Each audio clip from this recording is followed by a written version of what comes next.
Estimados profesionales del comercio exterior, estamos con la doctora María Cristina Rosas, que es coordinadora de un libro que acaba de presentar ahora en la Comisión de Relaciones Exteriores de la Cámara de Diputados, a quien ahora pues tenemos la oportunidad de hacer una entrevista, nos concede una entrevista. Yo le voy a decir, doctora, yo mencionaba respecto de la ley de puertos, que me parece no encuentro la palabra en el diccionario para calificar lo que va a pasar. La ley de puertos nació hace 20 años con una requisa en el puerto de Veracruz, que me parece muy bien porque ha habido mayor eficiencia en los puertos, pero no ha cambiado nada para el productor nacional. Son de 26 a 36% más caros los puertos mexicanos, pero además pues entran líneas completas de producción. Así es. Walmart, Costco. No, claro. Y además acá en el país, en el interior, se ha llevado a cabo, ahora hasta con autorización, digo yo, una corrupción galopante. El otorgamiento de 25 años, que ya de por sí son muchos, sí, ahora lo van a multiplicar al doble para concesionar 50 años a las empresas transnacionales poderosísimas, poderosísimas. Y pues si esto no tiene nada que ver con la seguridad nacional, entonces ¿qué nos puede comentar, doctora? Mire, sobre estas concesiones, quizá sería pertinente debatir la importancia de un proyecto de nación. Sí. Porque, mire, hay cosas que el país no tiene, pero que puede aprender a hacer. Claro. ¿Sí? En el Inter, por ejemplo, se puede recurrir, como se ha hecho en las pasadas 2 décadas, a contratar los servicios de empresas extranjeras. Pero en ese Inter también se debió de haber aprovechado el tiempo para aprender, para crear nuestras propias empresas y para, pues, ejercer la soberanía en nuestros puertos. Sí. Esto habría sido posible si contáramos con un proyecto de nación, sí, que delineara con claridad dónde queremos que esté México en los próximos 50, 100, 200 años. Sí. De manera que las decisiones que se tomen ahora, las decisiones de coyuntura, de corto plazo, de mediano, sí, plazos, estén pensadas para la consecución de ese México que queremos en el largo plazo.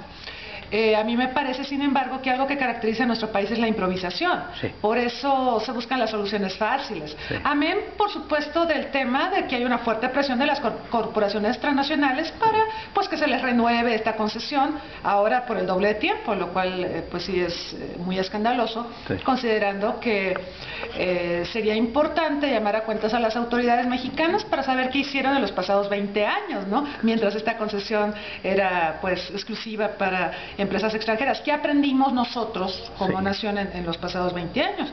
Porque parece que no se avanzó mucho y por eso ahora, con toda esta presión de dichas empresas, sí, pero también nuestra falta de desarrollo de recursos humanos, llegamos a un punto de depender, ¿no?, de ellas. Parece que es histórico. La NAO de China, el éxito de la NAO de China fue de mexicanos. Cuando el arzobispo le dice al virrey, esto de acuerdo al investigador Salgado y Salgado, sí, de la UNAM, le dice al virrey: oye, ya te viste que los mexicanos están en auge, porque los mexicanos iban a Filipinas, a China, y también mercancías se los llevaban hasta Holanda. Así es. Era exitosísima esa empresa, y entonces el virrey manda una carta al rey, y el rey le regresa una y dice: ¿sabes qué? 0 mexicanos, 0 criollos, mestizos, ambos y naturales mexicanos en la Nueva China. Por eso Morelos, en la independencia, carcela los viajes de la famosa NAO de China, de la empresa esa. Y pues ahí viene la historia, ¿no? Porque incluso los mismos españoles y criollos y mestizos se oponían a la Constitución de Cádiz, porque hablaba de libre comercio en aquel entonces, en donde ya nuestro país hubiese sido de todos modos un gran competidor. Lo dice Matías Romero también, sí, y lo dice Humboldt cuando se asombra de que en esta ciudad había canales y acequias y una gran navegación a la llegada de los españoles y posteriormente. Era asombroso verlo. En este mismo recinto, aquí en San Lázaro, en el territorio que hoy ocupa la Cámara, era un astillero. Aquí guardó Cortés los 13 bergantines con los que derrotó a los aztecas. Entonces, o no conocemos la historia y estamos condenados a repetir los errores, o realmente dónde podríamos iniciar para hacer un proyecto de nación, porque me parece muy cuesta arriba. Como yo comenté, parece que este lugar aquí donde se está debatiendo y hablando de esto que se llama seguridad nacional está muy ajeno a lo que está pasando en el resto del Congreso, que están por aprobar esta ley. Entonces, ¿cómo hacer? ¿Qué necesitamos hacer? Una educación, mayor difusión, una manifestación, no sé, ¿qué es lo que podemos hacer? Porque son 50 años que me parece que vamos a perder el país. Además, México es un país marítimo, tiene acceso a dos mares, es uno de los 20 países en América Latina. Es uno de los 17 únicos países bioceánicos a nivel mundial, tiene una posición geográfica privilegiada que lo puede conectar, hablando de comercio tan solo, con todos los continentes, ¿no? Así es. Y sí, efectivamente, rastreando en la historia, vamos a encontrar que éramos una cultura marítima, que fuimos conquistados por otra cultura marítima, ¿no? Pero parece ser que ahí hay un factor, Estados Unidos, vecino continental, que nos ha hecho mirar al continente y no mirar al mar. Porque, bueno, gran parte de nuestras transacciones con ellos se realizan por vía terrestre. Cuando, bueno, sabemos que la vía marítima, por lo menos en términos de comercio internacional, es la vía más barata, la más socorrida y es la que más generalmente se usa. Entonces, ¿qué debemos hacer? Tenemos que mejorar la educación, informar más a la población sobre esta historia marítima de nuestro país. También, pues, obviamente reforzar nuestras capacidades de recursos humanos, de infraestructura, aprovechar las oportunidades que se generan. Digo, esto de que pasaron 20 años dando una concesión y no se hizo nada, mientras tanto es muy sorprendente. O sea, habla de una falta de Estado, de visión de Estado. Habla también de, pues, perdóname la expresión, de que las autoridades mexicanas se doblegan ante las empresas transnacionales porque, pues claro, ellas son muy beneficiadas con esto. Entonces, yo creo que este debate que se está teniendo y donde se va a aprobar esta nueva norma tendría que ser acompañado también de una serie de compromisos por parte del Estado mexicano en materia de capacitación de recursos humanos, en materia de reforzamiento de las actividades educativas y sobre todo la difusión del conocimiento en torno a la experiencia marítima que México ha tenido históricamente y también de lo que se va a hacer para que México reconstituya sus capacidades marítimas y, por ejemplo, no esperar a que pasen 50 años, no sé, transcurridos 10 años, hacer una revisión de cómo ha venido operando esto y quizás hasta hacer una renegociación con las empresas en las que se les hace la concesión, de manera que nosotros vayamos ocupando espacios y labores y funciones que pues nos permitirían adquirir la experiencia y eventualmente tener un control sobre una actividad tan estratégica. Estamos hablando de los espacios marítimos, que junto con los terrestres, el aeroespacial, el ciberespacio son estratégicos para el funcionamiento del país. Entonces, ceder sectores tan estratégicos nos vulnera demasiado, hablando de seguridad nacional. Usted se refiere, decía, que en el último capítulo de este libro se refiere a un tema portuario. Me refiero al concepto de seguridad marítima. Es un concepto que pues ha cobrado mucha importancia ahora en los debates internacionales. Primero, pues por el tema mercante, gran parte, como decíamos, del comercio internacional se hace por vía marítima, 90%. Es la vía más barata, exacto, 90%.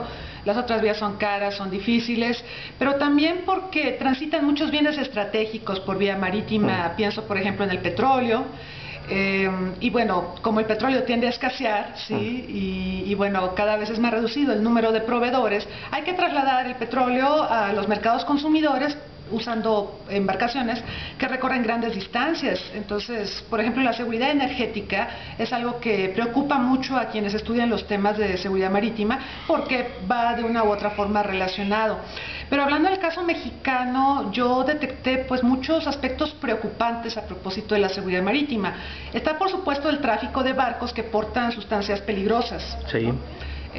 Bueno, usted seguramente lo sabe, Panamá, que es un país con un canal por donde transitan barcos que transportan mercancías, pero también residuos peligrosos. En la cumbre sobre seguridad de las Américas que tuvo lugar en México en 2003, Panamá pidió que hubiera un añadido especial a la Declaración de México en el sentido de tratar de normar lo que es el tráfico de embarcaciones que portan residuos peligrosos, porque ya Panamá se ha enfrentado a accidentes en el canal, Sí.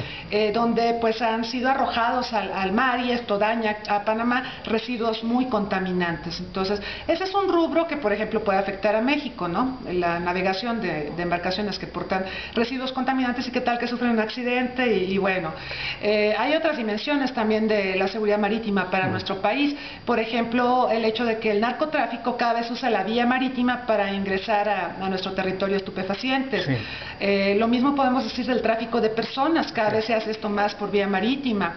¿Por qué? Porque por vía terrestre se está volviendo difícil con tantos controles, tantas acciones de las policías, de las Fuerzas Armadas. Y es más caro. Es bastante más caro. Entonces la vía marítima se vuelve muy competitiva. ¿Qué más podemos decir de la vía marítima? El saqueo de recursos pesqueros de nuestro país que desarrollan España, Japón y otros países, y que pues nuestra pobre Armada de México, y lo digo pobre en un sentido peyorativo, sino en el sentido de que no dispone de todos los recursos financieros, materiales y humanos para impedir el saqueo de nuestras costas. Ese es otro problema de seguridad para nosotros.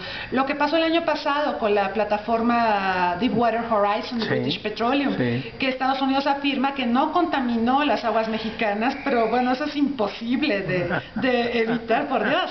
Estamos hablando de que bueno, el Golfo de México es uno de las zonas más contaminadas del planeta por explotación petrolera. Y por la simple explotación. Deje usted de lado el tema de que se colapsó una plataforma, que eso ya de suyo es un problema adicional, pero es una zona muy contaminada. Entonces estamos hablando de que México es muy vulnerable en materia marítima, es decir, tiene el privilegio de poseer dos enormes costas que no puede patrullar, donde no puede ejercer su soberanía, donde pues en un mundo tan globalizado está expuesto a una infinidad de vulnerabilidades y de aspectos que pueden poner en riesgo a la nación mexicana. Y entonces pues es necesario que México, como le decía, reformule, o más bien formule claramente un proyecto nacional en base al cual se determine cómo se quiere que México sea en los próximos 50 o 100 años. Y bueno, si se quiere que México sea una potencia marítima, yo creo que tiene las bases para llevarlo a cabo, pero tienen que cambiar mucho las decisiones que hasta ahora se han tomado. Sí, y el Estado no parece ser consciente de todo lo que usted acaba de decir. Por último, solamente le comento que los barcos, cualquier barco puede traer contaminación, porque usa lastre. Si Japón tiró agua radioactiva y hay un barco cerca y toma agua radioactiva para su lastre, viene y aquí la suelta. Entonces, todos los barcos pueden traer contaminación, no solamente los que traen residuos peligrosos. Claro, es buen punto. La última pregunta. No hay una norma, no sé hasta dónde sepa usted, pero los puertos mexicanos, la autoridad portuaria que se ejerce a través del capitán de puerto, que no se contempla en la ley como tal, el capitán de puerto lo tienen como un policía más o un miembro de la reunión del Consejo de Administración, pero no se cumplen creo que son 200 y tantos tratados de marítimos portuarios, de seguridad de la vida del mar, de contaminación, de combustible, de salvaguardas, de seguro en la carga. O sea, son N cantidad. Los barcos que son de línea de bandera panameña o de banderas de conveniencia, bajan tripulaciones o simplemente no les pagan, y México es omiso en todo eso. Sí, y eso es un asunto también de seguridad nacional. Por supuesto. Ahora, para abaratar los costos del transporte marítimo, por ejemplo, se usan barcos más allá de la vida útil que tienen. ¿Sí? Bueno, normalmente tener una vida útil de que 20 a 25 años, pues ya mucho, ya son muy viejos, se les sigue fletando, sobre todo, ¿sabe con qué? Con carga petrolera de hidrocarburos. Y esto es muy peligroso. Aparte de las tripulaciones, pues ya no son las tripulaciones de antaño, capacitadas, que hablaban idiomas, etcétera, ¿no? Ahora se va a un país en desarrollo, preferentemente del sureste sureste de Asia, se contrata gente que nunca ha navegado, que tiene una escasa capacitación al respecto, que no habla idiomas, por ejemplo, de los lugares a los que va a navegar. Y bueno, esto por abaratar costos de producción, y entonces se producen desastres muy lamentables, ¿no? Ya recordamos lo que pasó con el Prestige, por ejemplo, hablando de un buque petrolero que se partió, como el Titanic, pero fue una cosa de terror, y el daño ambiental que causó, ¿no? Y yo creo que vamos a ver mucho de esto a nivel internacional, por cuestión de costo-beneficio, ¿no? Y también porque a mí me parece que lo que es el comercio marítimo ha evolucionado mucho más rápido que las capacidades de los estados para poder ejercer la normatividad correspondiente.